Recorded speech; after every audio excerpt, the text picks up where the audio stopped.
Ladies and gentlemen, good afternoon. It's a great pleasure for me to be back in Singapore as a guest of the Rajaratnam School of International Studies, an institution where I have many friends and for which I have great admiration. And it's a particular honor for me to be asked to deliver the third annual S.T. Lee Lecture. I'd like to take this opportunity to thank Ambassador Barry Desker for inviting me, my old friend Yun Fung Kong for his kind words of introduction, and most of all, Dr. Lee himself for his generosity in sponsoring this event and for the vision that he's shown in supporting higher education around the world, including in my own country.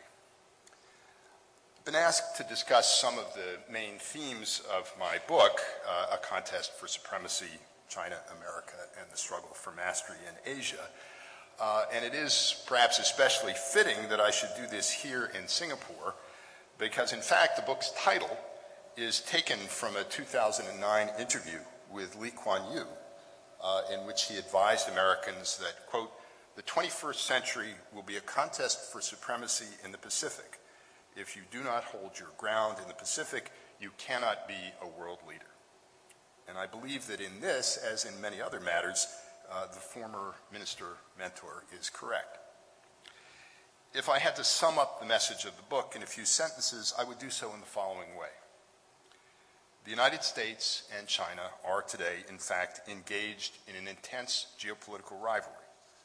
This rivalry has a number of dimensions: economic, diplomatic, as well as military.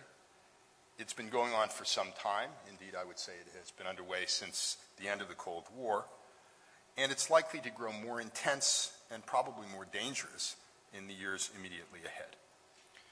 What I would like to do this afternoon is to say more about the forces that are shaping the evolving relationship between the United States and China, then to discuss the strategies that the two states have devised for dealing with one another and to offer an assessment of the current state of their rivalry.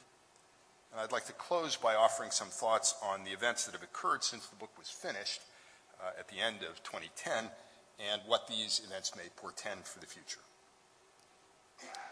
The Sino-American relationship today is obviously mixed. It contains elements of cooperation as well as competition.